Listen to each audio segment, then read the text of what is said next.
Today's episode has been brought to you by Schedulicity and the Accessible Yoga Conference, which is happening online very soon, October 9th to the 11th, 2021.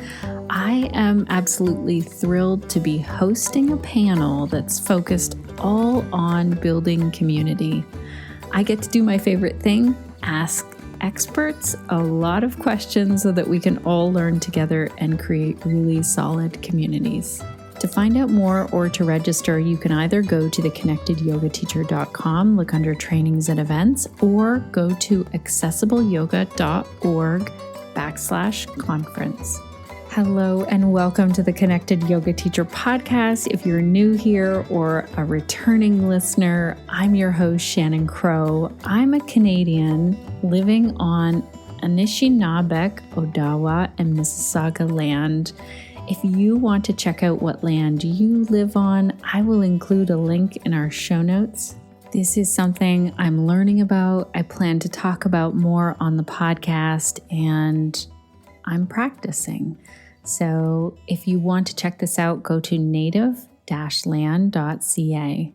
Also, if you're new here, I use she, her pronouns and a random fact about me. Let me see. This is one of the favorite things about the podcast. Since I started sharing random facts, I love getting messages from all of you sharing like what your first car was, or if you're also a fellow snake lover. And so if you've been following along with those little random facts in the podcast, here's another one that you might not know. My mom is also a yoga teacher and really encouraged me along the way to become a yoga teacher. And her birthday is coming up very soon at the end of this month. And so a big shout out to my mama. Speaking of moms, I'm a mom of three, a yoga teacher, podcaster, and founder of Pelvic Health Professionals. And this podcast was created for you so that each and every week you are connected to the information and inspiration that will support you as you build this yoga business. And I know, connected yoga teachers, that sometimes things are tough. And right now, let's all take a big breath together because I feel like, let's do that breath, actually. Let's physically do it.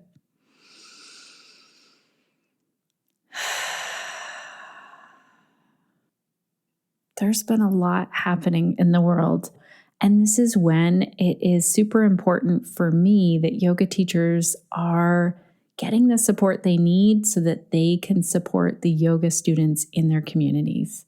A lot of you have been asking, how do I get more students to sign up for my classes? That's one of the main questions that we get around here.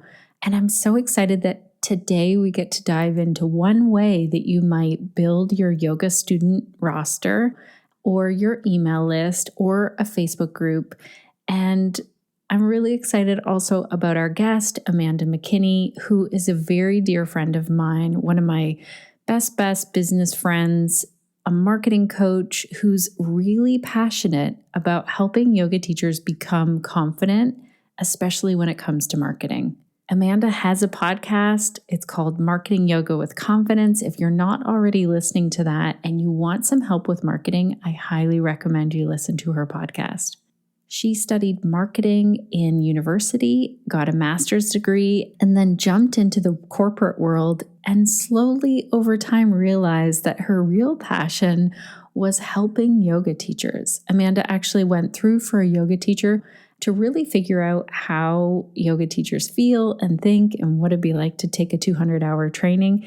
She doesn't teach yoga, but she teaches a lot of yoga teachers about marketing. And before we dive in, I want to give a shout out to our sponsor, Schedulicity. Let's hear the hot tip of the week from the team over there.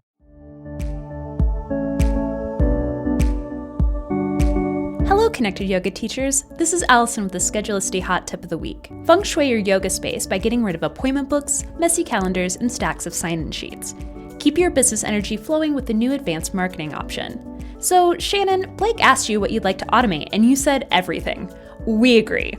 Now you can automate your thank you messages, birthday greetings, time to book reminders, and re-engagement discounts for people you haven't seen in a long time.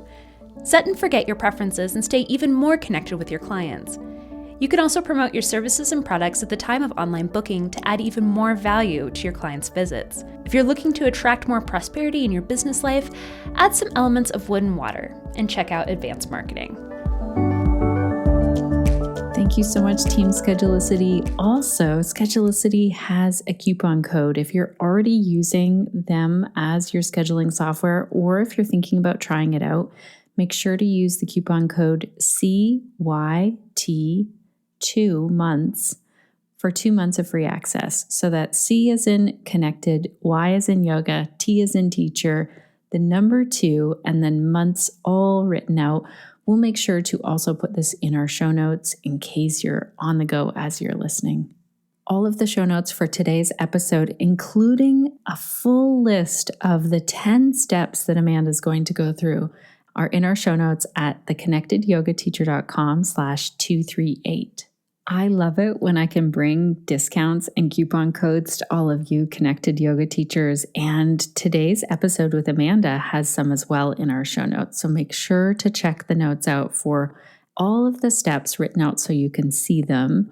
So Amanda is going to guide us through her 10-step process for putting a yoga challenge together. But on top of that, she has created a whole, it's called Yoga Challenge in a Box. It's all of the templates, lists, and everything that you need to run a yoga challenge.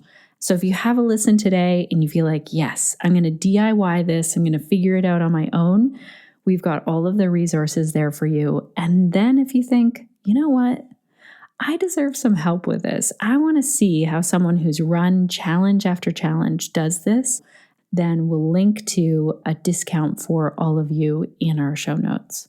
This is a live interview that Amanda and I did way back in the spring. And if any of you know us, we chat a lot. Amanda answered way more questions, but I wanted to compile this so that you could listen on the go, have all of the key actionable things here. But if you want to listen to us chat and answer random questions from people who are thinking about running a yoga challenge, I'll make sure that we link to the full video. It is an hour and a half long. I have to warn you. Like I said, we like to chat.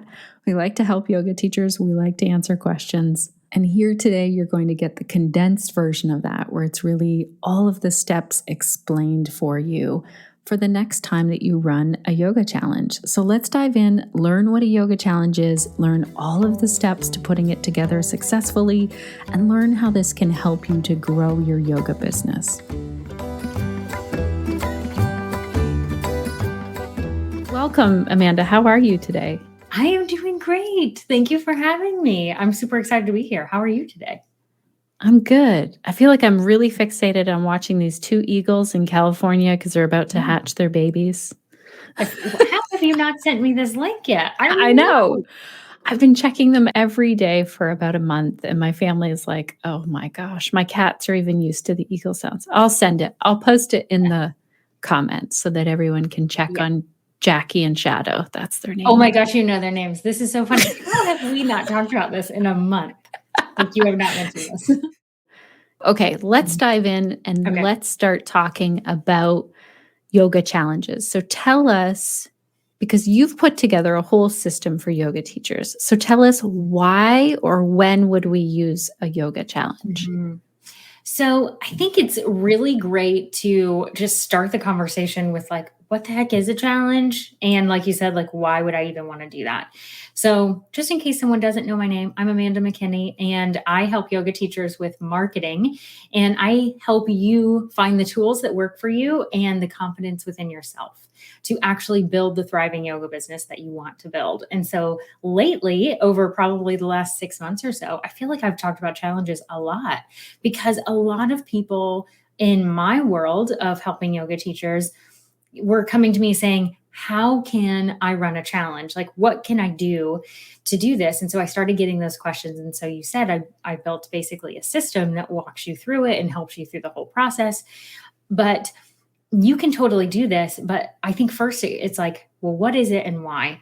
So a challenge is something where you walk your students through small, tiny steps to either give them some relief to solve a problem or to give them the experience of working with you. So there's two different ways that you can kind of look at a challenge. And so if you can help your students do something that will help them experience relief in some form or fashion, then that could be the challenge. Or it could be giving them a taste of how you teach in order to usher them into another offering. So going through that, the idea is like you have to know what's on the other side of the challenge, because if you're trying to grow your business, most people are like, oh, I want to grow my email list, or I want to grow my business and get more students. So a challenge is the answer. And it's like, okay, well, what's at the end? We got to start with what's the paid offering at the end and then work backwards, because that's how a challenge really helps you grow your business. And so I'm so glad that you said this. I'm just going to pop in here for a minute, that we're like looking at what's the paid offer, because yoga teachers are really keen to, give so much away. Okay. Yes, So we please have do our that. paid offering. Mhm. We have that in mind. And the challenge is there to bring people to that thing. Right. And we're going to walk through this step by step. Like step 1 is to do this, step 2 is to do this. So we're going to walk through that for sure. But yes, a yoga challenge can help experience that relief, or help give them an experience of how you teach in one of those ways over a short amount of time. I have seen people do 3-day challenges, 5-day challenges, all the way up to month-long challenges. So you really have to think through, like, number one, what's my energy level like and what's my calendar like? And think through that, as well as what would help the person be successful in experiencing that relief or experiencing how you teach. So those would be two things to really think about, because you really want to think about growing your business and serving your clients all at the same time. And what this allows you to do is it allows you to grow your email list. It's primarily an email list builder, and therefore a business builder in the end. Because if anyone's listened to me for very long, they know I say the health of your email list is a direct indication of the health of your business. This is so good. So we want people jumping onto the email list as part of the challenge. Then it builds our email list, and those are the people who might be signing up. I would say two other things about challenges that are really, really helpful, because they can help you. It depends on the elements of the challenge that you want to have. If building a community, like a Facebook group or any type of community that you would like, if that is something that you want to do, a challenge is really good for kickstarting something like engagement in a community of some sort. There's another element of a challenge that allows it to really help build a business, and that is that it's shareable. A lot of people will share a free challenge, and primarily we're talking about free challenges, but of course you can run a challenge as a paid offering as well. But when it's a list builder, you're really thinking about it being free. And so when something is free and you're helping someone with a problem or experience relief, it's very, very shareable. So people can like double their list size in the amount of a few days because people are sharing it with other people. I've seen you do this in your Facebook group and seen you build the engagement with Yeah. a challenge. It really does help. And I have run many challenges. So many, many, many challenges. And some of them don't have something for sale at the end. Like, I'll be very open about that. A lot of the time they do, because that's the natural next step and you're going to get that anyway. We can talk more about that. But sometimes I'll run a challenge simply because people need it. So there was one that you really loved and had me run another one in your group, which was a video challenge, a 5-day video challenge. And it was just helping people get comfortable on camera. And so that really it didn't have a sell at the end, but it was helping people engage in my Facebook group as well as your Facebook group. And it was really helpful. And that engagement continues after the challenge. Certainly not at the level at which it was during the live challenge, but the engagement happens because people have come together and engaged with that community. So it's not so scary anymore. Okay. So when we know, all right, we know what's at the end of this, whether it's a paid offering or we want to build our email list or build our engagement in a Facebook group, what is the first step then? Or is that the first step of knowing what the paid offering is? Yeah, it's part of the first step. So step number 1 is to decide on the topic that you want to focus on. And that really starts with the paid offering. Connected Yoga Teachers, when Amanda and I recorded this live, we asked for examples of offerings that yoga teachers who were there were wanting people to sign up for. One was a yoga teacher training, so a bigger offering, and the other one was yoga classes at a studio. And Amanda shared her thoughts on the larger offering like a YTT, and I wanted to make sure to include that here. A teacher training is going to be a pretty dang big sale at the end of a challenge. So you might want to think about what type of a challenge. And on that note, just so you know, you don't have to call it a challenge. There's a lot of yoga teachers that I've worked with who the word challenge wouldn't really work with their niche because they're already going through so many challenging things. They don't want to use that term. So experience.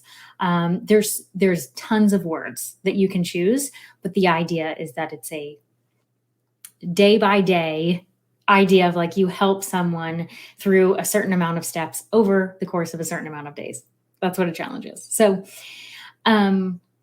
thinking through a teacher training, that might be a big leap depending on what the challenge is. So I don't think that necessarily I would have to work with this person and really talk with them a little bit more to understand what type of a challenge it could be, because I'm not saying it wouldn't work. I'm saying that it just might need to be a little bit more in depth. Maybe that's the 30 days. You would nurture that relationship over a longer period of time because that's several $1,000s typically of a sell at the end. So that's a pretty big leap. Studio classes, as long as it's okay with the studio that you're doing this, I would make that caveat. If you don't own the studio, and make sure that they understand that this is what you're going to do in order to grow that class in that studio, that would be perfect. That's a really easy one. So you could run a 3 to 5 day challenge, and at the end then say, if you liked this, you'd love my Tuesday class. Like that's a really easy sell at the end of that. So starting with that end idea of like, what do I want to encourage people? What do I want the next step to be for them? After this free challenge, what's the next step? And the next step would be that paid offering. So then you can kind of back into, so what kind of challenge do I need to create? So deciding on the topic is step number 1. Okay, this is so good. Deciding on that topic, and it leads into that. So what is step number 2 then? Step number 2, and I'm looking at my notes because there's 10 steps. So I want to make sure all of my steps were in a row, like in the correct order, is deciding the details. So this is figuring out, okay, what is the start date of the challenge? How many days is the challenge going to take place over? What's the end date? What's the start of whatever the offering is? Because a lot of people will say, okay, I'm going to run this challenge into like it's going to sell a program. So let's say your program is going to start mid-April. You need obviously the challenge to happen before the program. So you've got at least a week or two after that to market and sell into the program before it starts. So you really have to work backwards. Now, if you have an offering like a studio class or a membership that's always open or something, a course of some type that someone can buy anytime, then you don't have that necessarily time constraints as much happening as like, okay, I want to start my program on April 3rd. I just made that up. I don't know when April 3rd is, but whatever. There's differences in how you'd have to look at the calendar. So the dates in which it would start and end, as well as your goals. What are your goals for this? Because if you, let's say, again, you want to work backwards. If you have a program and you want 5 people in this workshop or whatever your number is, then okay, not everyone in the challenge is going to buy your thing at the end. Like if you have 100% conversion rate, please come talk to me because I want to know what you did, because that's unheard of. Most of the time when I talk conversion rates, it really discourages people. I don't want it to be discouraging. If you have a 5-person program, you do not have to have 500 people in a challenge to make it work. The math that you Google is going to tell you that you do. But when you are looking for a small program, you could have 20, 30 people in a challenge and really connect well with 5 of them because it's so small. Because your audience is so small, you can actually make the conversion rate higher because of that.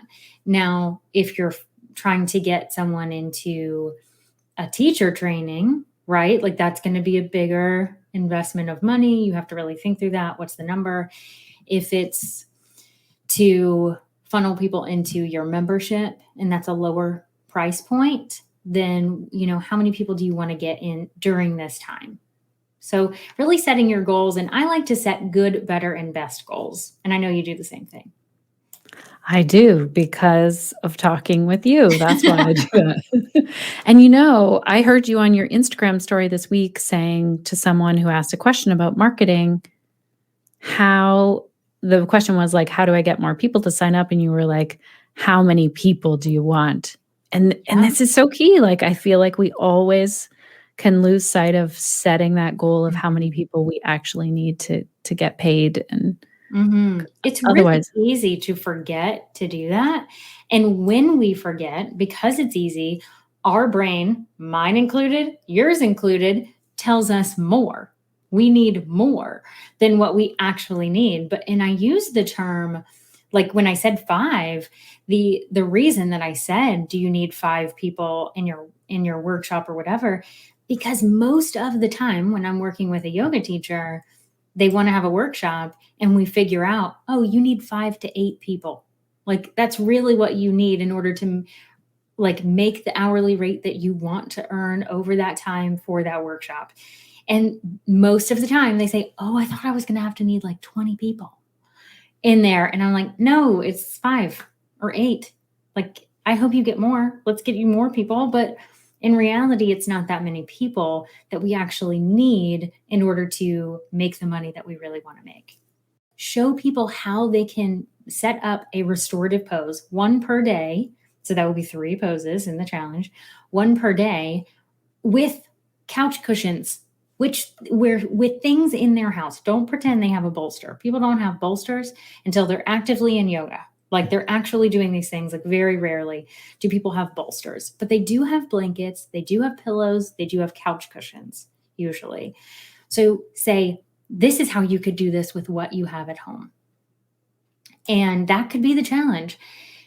Most of the time when I'm working with someone and we get to this work out the details section, I say we all, because we all do this. We make it so complicated, but it actually needs to be so simple. The actions you want someone to take in a free challenge, you want people to think about, how can I take this action, whatever that action is, in 15 minutes or less a day? The shorter, the better. Like if you can have them 5 minutes is even awesome. Like the least amount of stuff, because you want them to feel successful every day. Right. Oh, that's so good. I've joined challenges where they're like, do this and then do this and do this. I'm like, oh my gosh. Sometimes the first day is just join the Facebook group. Yeah, and right. Right. Day number 1 is like, you got to keep it really simple. So simple that it's like, I'm ready for more. I'm ready for the next day because I'm super excited about it. The more simple, the better. Okay. This is super helpful. So step number 2 is mapping out the details, right? The dates, the goal, how you're going to deliver it. It's going to be video. It's going to be PDF. It's the medium in which you're doing that. Step number 3 is outlining all of the content. So mapping out day 1, day 2, day 3, 4, 5, whatever. If you're doing 30 days, you got to map out 30 days. So however long you choose to run this challenge and however many days, you have to map that out. Because you don't want to wing this. This is not something you want to wing it and show up the day of the challenge and have zero idea what you're sending your people. Like that is not going to feel good.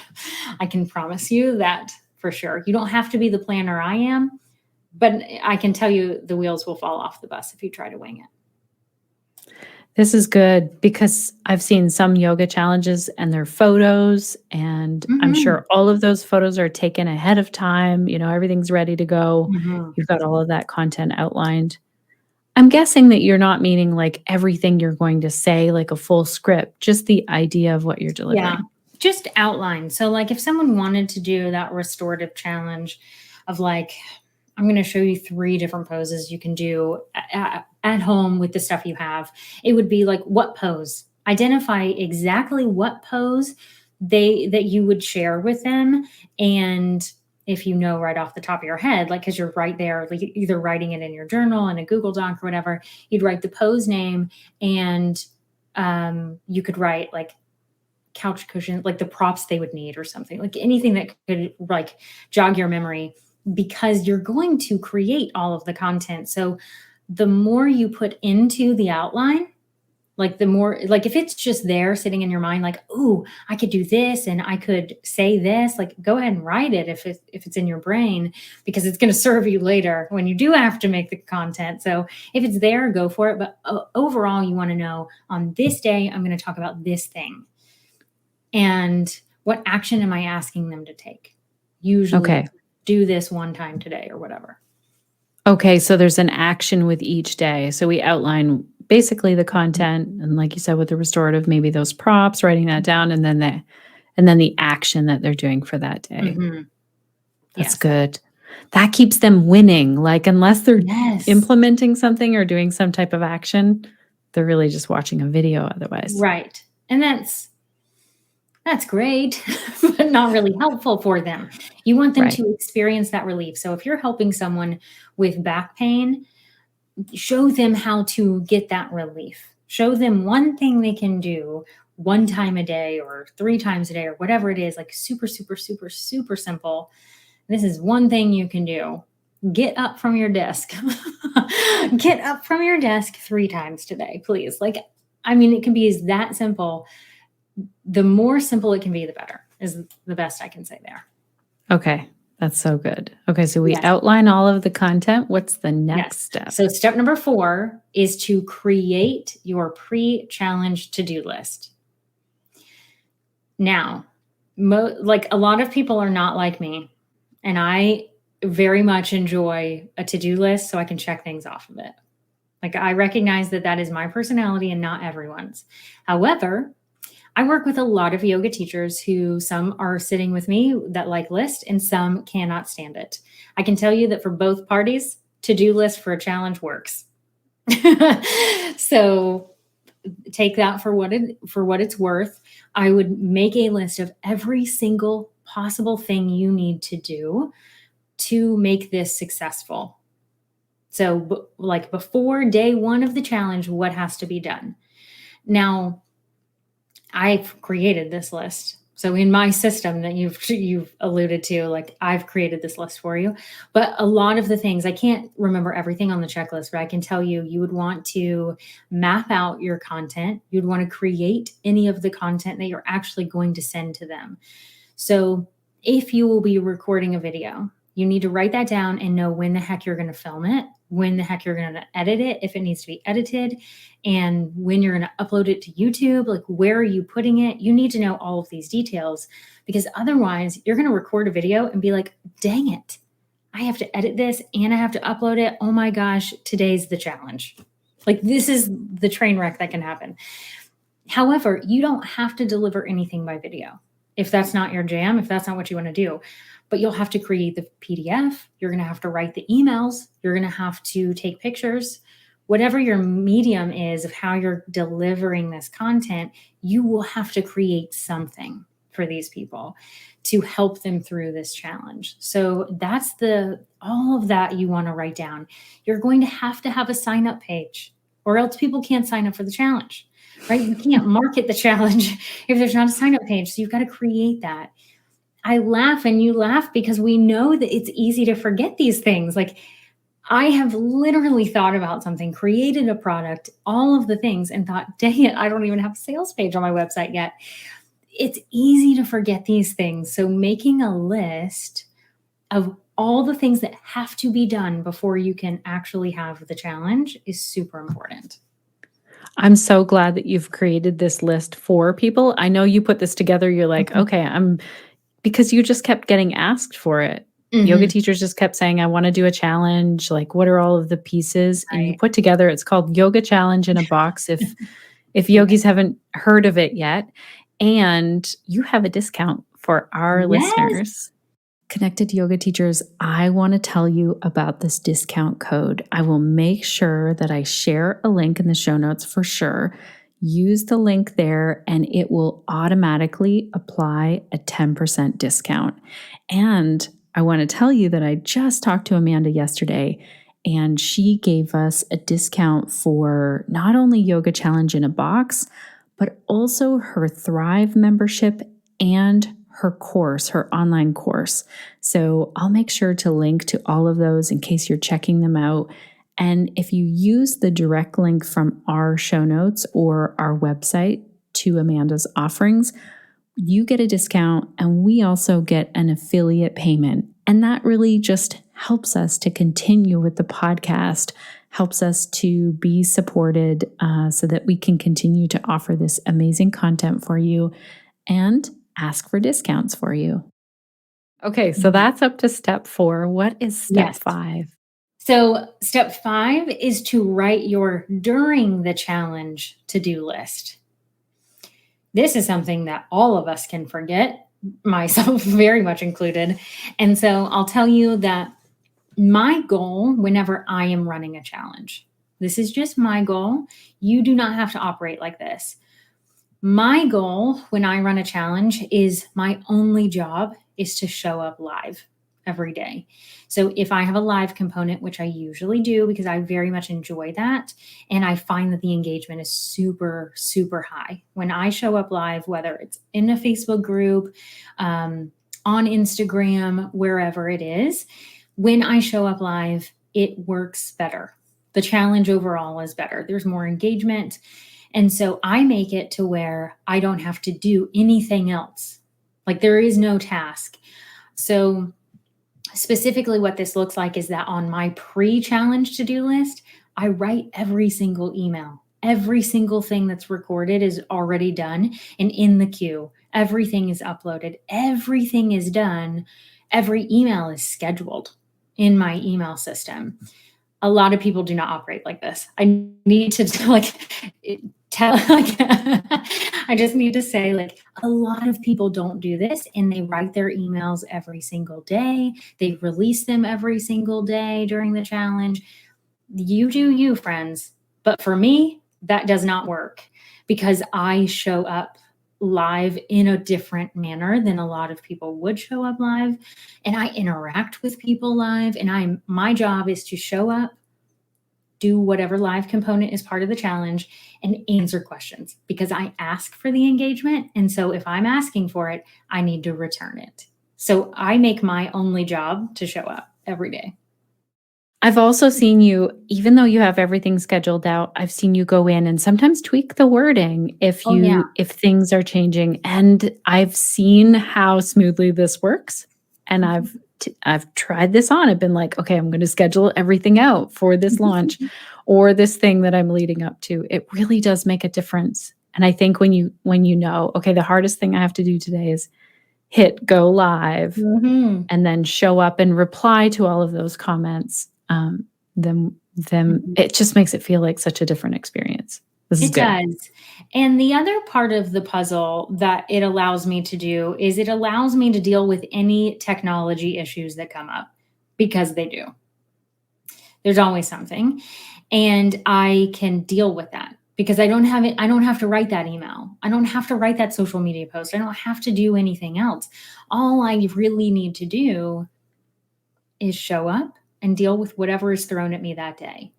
Because I've just learned through running so many challenges, you just don't even know what could be thrown at you that day in terms of life or technology or, whatever it is. And so I just do everything early. And here's the amazing thing. Once you run a challenge one time, 90% of the job, of the work is done for you.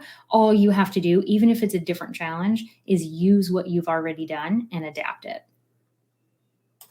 I would love to hear in the comments who's a planner, who's a pantser. So who's the planner who loves to plan all the things, be all ready, And who's a pantser, like flying by the seat of your pants. I love it. I love it. And I say there's no better, like one is not better than the other, because I envy people who can just fly by the seat of their pants and do things on a whim. I think there's been roadblocks in my business, in my life, that would have been easier to handle had I not been a planner. So I don't think there's one that's better than the other. I just happen to know that in this instance, when you're building a business and you're trying to market something and it's so hard and you're like, you've hit every roadblock and you're feeling like, oh, it's such a struggle to get this thing filled. It's already hard enough. Why do we need to overcome, like make it even harder by not doing the planning ahead of time? I think the other reason why you're so great at marketing and why you thrive in this is it actually is easier to market something when you've planned out all the emails before and they're all scheduled out. Because if you feel like your email, like writing an email every other day to your list, it can feel like too much. But if you have them scheduled out ahead of time, you can take a big picture view of it. It's much easier. Yes, that's a good point. And I'll add to that point that if it's scheduled, it will happen. So there's that, right? It's actually going to happen. And this is me too, like, just so everyone knows, like the nerves that you get when you are marketing something and nervous about selling something, I get the same nerves. Same thing is happening. So like that happens, but if the email is scheduled, I don't have to hit send. That's the hardest thing to do when you're in the middle of marketing something, especially when there's a price tag on it. Like to hit that button that says send the dang email, like that's what it should say for me. It's like, Amanda, send the dang email. To hit that button is so hard. But when you're when you're planning ahead of time, it's easy to schedule it. It's like the easiest thing in the world. Like, oh, this is going to go out on April 3rd. Okay, great. I want to schedule it for 6 a.m. Perfect. When April 3rd comes around, I probably would have not sent the email because I would be so nervous that day. But if it's scheduled, it'll just go out. I just sent Amanda a Voxer this week where I was like, people aren't signing up for the thing I just put out there. Why aren't they? I was like, oh, right. I haven't sent an email out yet. I said to her also, we're like, shouldn't marketing just happen? Like, I feel like I should just be able to create the thing and people sign up for it. My face. I wish I could have shown you my face in that moment because I was laughing so hard. Like, of course we can't do that. That would be amazing if we could. We can't. None of us can do that. Like everyone looking at you with this massively awesome Facebook group, right? Like people look at numbers like that and think like, oh, things just sell. They fly off the shelves for Shannon. No, they don't. Shannon has to send the email to you. Yep. We have to do it the same. Okay. I've lost track of what step we're at. Okay. I think I'll do a recap. I'll do a recap because I've got all my notes right here. So this is why I can do this very easily. 1, decide your topic. 2, decide your details. 3, outline your content.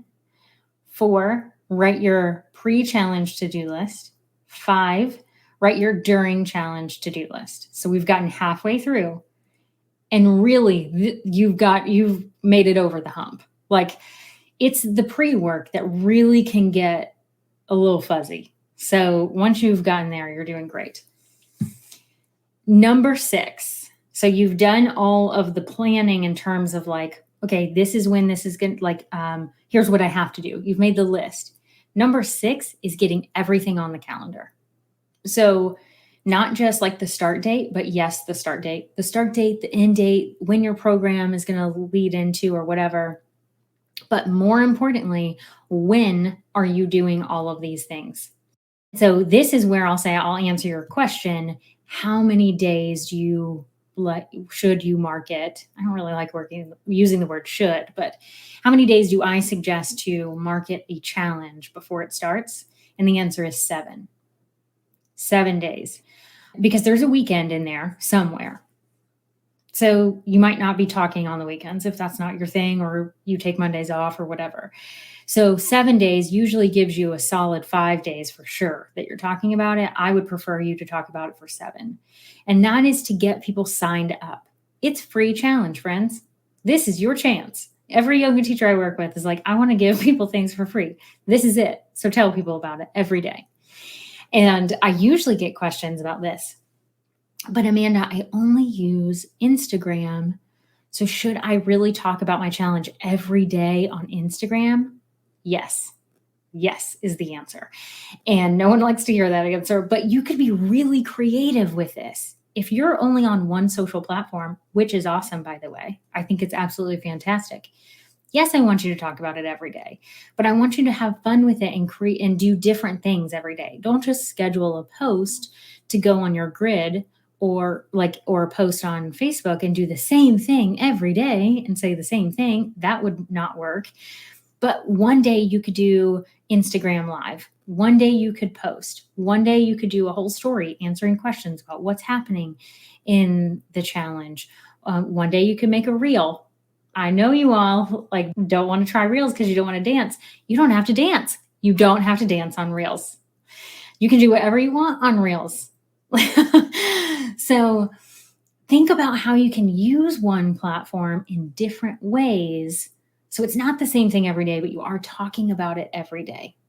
Okay. So that was step number 6. We're at Yes. step number 7. Step number 7, get ready for it. This is the biggie.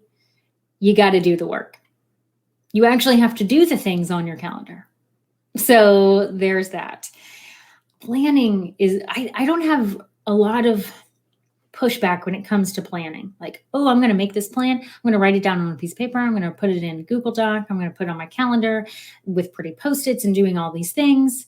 Even non-planners can get behind that. But if you don't actually do the work and write the email and promote your challenge, like these things, like it actually doesn't help you grow your business. So you actually have to do the work. And so it deserved a whole step for me to say, do the work, follow the plan that you have created. So this is where we're looking at the calendar and the to-do list, and that's all written out for us when we're doing all these things. We're actually You're just writing following the your own emails. plan. So, Right. for example, if I told myself, I typically will batch like content or like task. So all of my 5-day emails, right? I'm going to write them at the same time. I'm not going to write one email at a time. That's a waste of time, in my opinion, for my brain, because that's too much context switching of like, I'm doing other things. So I'm going to write all 5 days of emails in one sitting. So what I would do is I would say, okay, Amanda, next Monday, you're going to write all your emails. Next Tuesday, you're going to write all your social media posts to promote the challenge. Next Wednesday, you're going to record a podcast episode about it, or whatever my marketing channels would be for my challenge, which you all would do whatever's good for you. You would batch that stuff so it gets done. But I would know, like on that Monday, it shows up on my to-do list. Now mine's electronic, so mine's going to show up in my to-do list for the day. But if yours is paper, write it down. Like when you look at the calendar, you just have to put it in whatever system works for you, so that when you get to that day, you know, okay, time to write those 5 emails. This really does make such a difference to batch work. It's tremendous. Like, try this if you haven't done it before. Mm-hmm. And I get a lot of pushback on this. Like, just to be very clear, not many yoga teachers that I work with really want to do this, but all of them come back and say, "Ooh, that was helpful." Yeah. Okay, so step number 8 is promote your challenge. Because if you're creating this amazing party, people have to be invited to it or they don't know what's happening. So this is where the 7 days come in.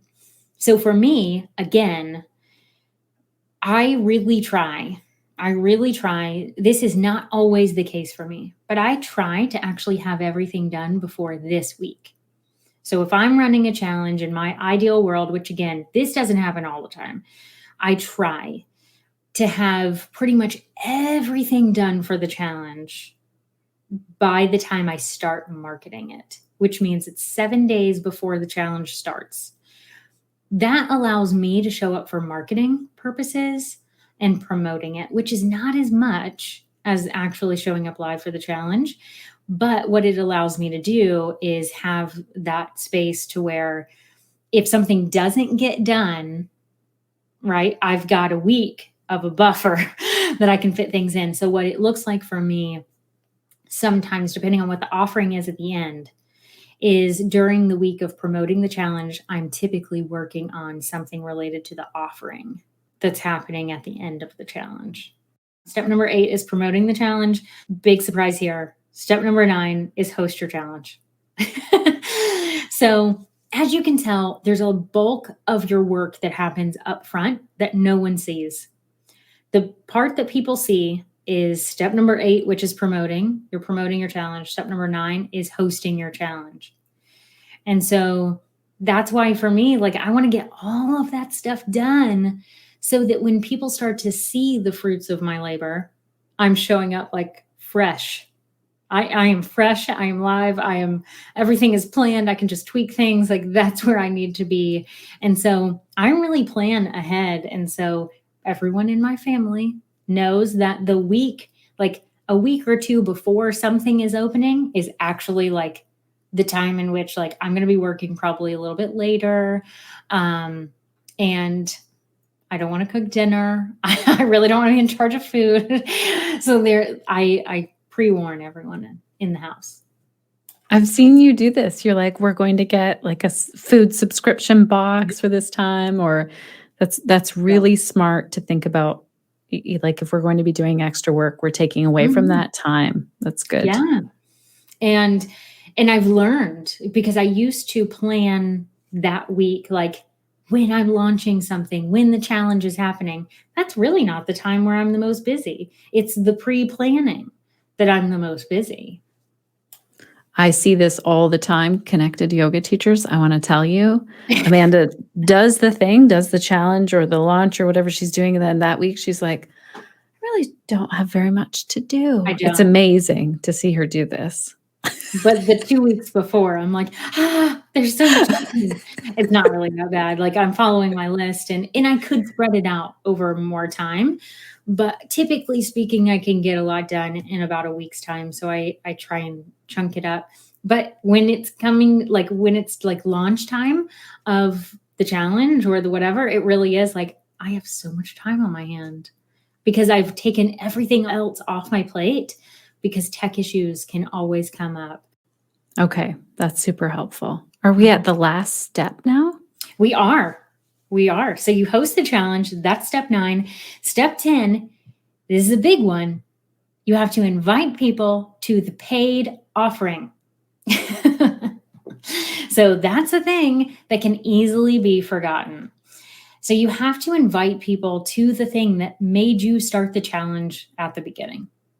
If it's a registered series, if it's a workshop, if it's your membership, if it's a private session, whatever it is, you have to invite them. So after the challenge, what is that transition? How are you making it seem like this is the next logical step for you? If you liked this and want more, come on over. I know it seems like I'm saying it like it's so easy. When you build your challenge to lead into that, it is that easy.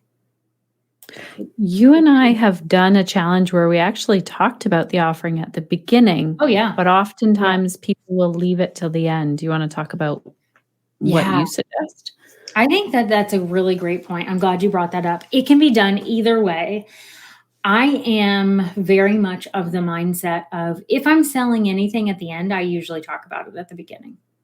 And when I say I talk about it, it's not a hard pitch. It's simply me. And I just coached someone through this very recently. What I do is I typically am showing up live in some form or fashion. I include it in when I'm talking live so that I can control my body language around it when it's happening, so that it doesn't feel like a big pressure type of a thing.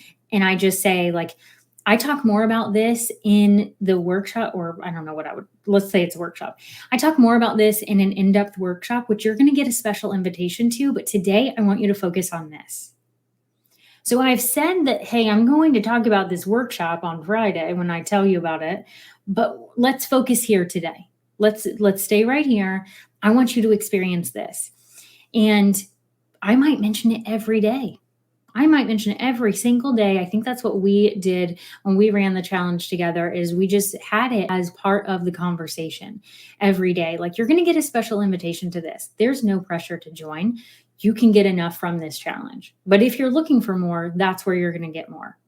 This is so good. And I want to remind our yoga teachers, you are offering something, like Amanda said, that your students have asked for. Mhm. Your students are already there. They're on your email list. They were interested in your challenge. Your challenge leads into the offering. It's probably very related. And so they're there and they're interested in what you're offering. You're offering them a solution to some type of pain point or problem that they're dealing with.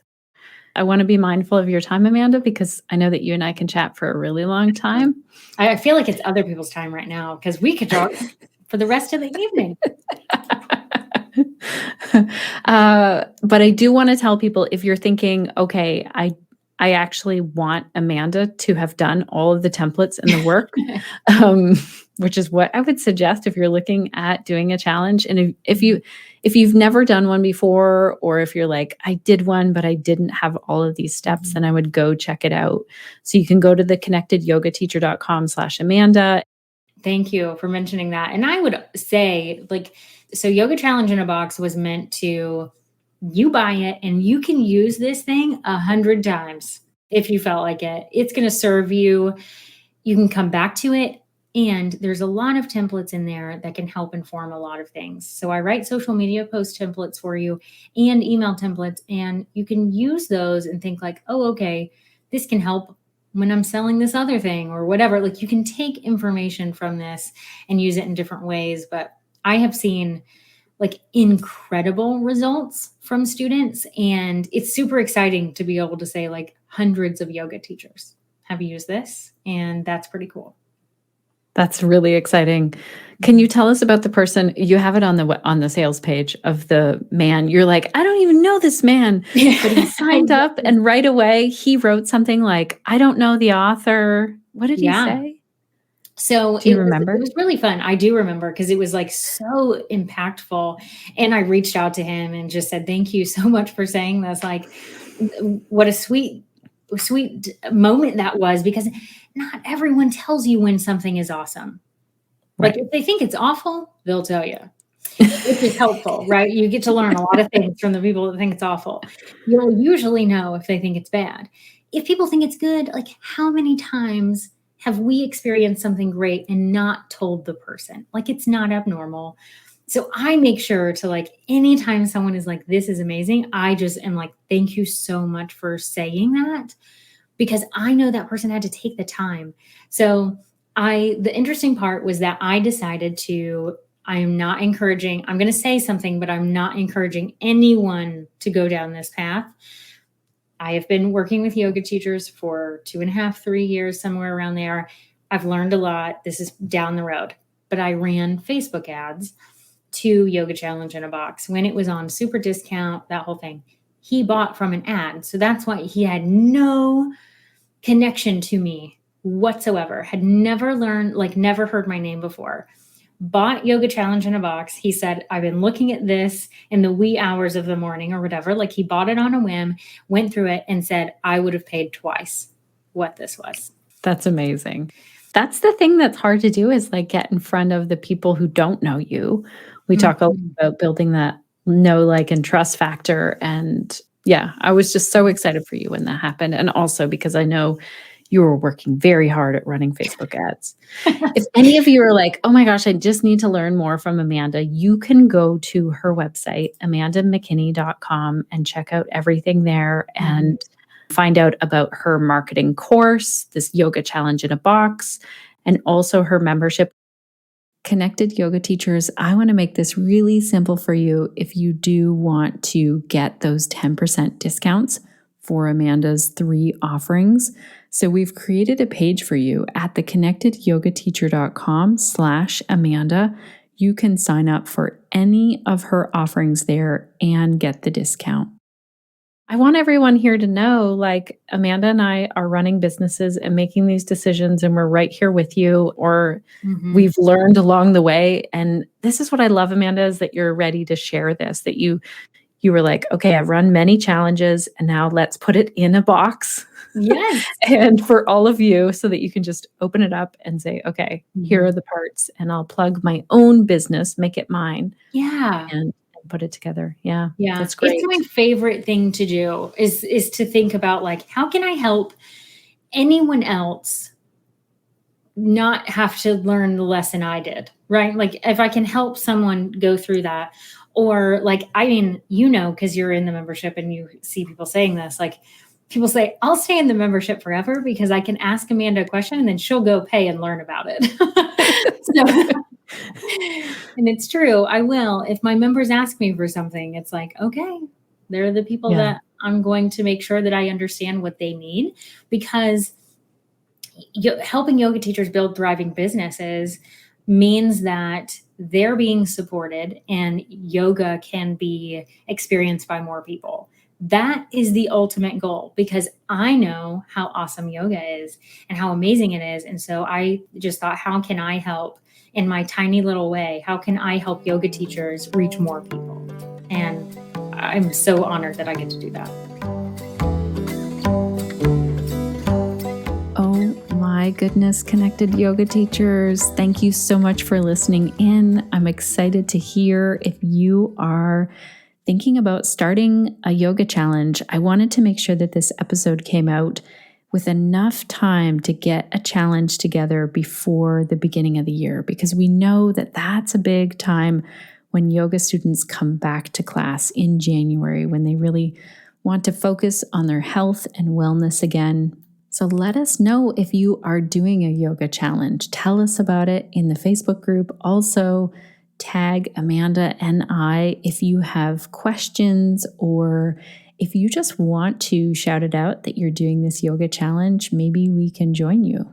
Thank you again, Amanda. I am so grateful for our friendship, your support, your marketing knowledge, and that you say yes each and every time I say, hey, I think that this information would really serve our connected yoga teachers. So thank you so much for being an amazing friend, person, and marketing expert. And so your action step, connected yoga teachers, if you want to take an action step, is to sit down and think for a moment, if I was going to run a yoga challenge, or whatever it is that you're going to call it, what would the goal be? Would you want people to be signing up for the next yoga offering that you have? Would you want them on your email list? Would you want them to join your Facebook group? What would really help you right now in growing your business? And then the 10-step summary here is 1, decide your topic. 2, decide your details. 3, outline the content. 4, write the pre-challenge to-do list. 5, write the during the challenge to-do list. 6, get everything on the calendar. 7, do the work, follow the plan. 8, promote your challenge. 9, host your challenge. And 10, invite people to the paid offering. And like I said, I would highly recommend checking out Amanda's yoga challenge in a box. Hundreds of yoga teachers have used this and said that it really helped them to map things out. And if you try it out, I want to hear about it. Make sure to use our coupon code. So if you go to the connectedyogateacher.com/Amanda, you'll see the coupon code, and then let us know how it goes. And I have some exciting news that I've been waiting to tell all of you. So you already know I've been talking about I will be at the Accessible Yoga Conference October 9th to the 11th, 2021. That's all online. And you can find out more by going to accessibleyoga.org/conference. But also, I am planning, crossing my fingers, crossing my toes, and really, really hoping that I can make it to an in-person conference in the spring of 2022. So it's the Yoga Teacher Conf, hosted by Allison Russell, who we've had on the podcast before. I'm hoping that some of you can also attend in person. Allison has a plan B to move things online if needed, which I love. I love the plan A is getting together in person. Oh my gosh, how nice would that be?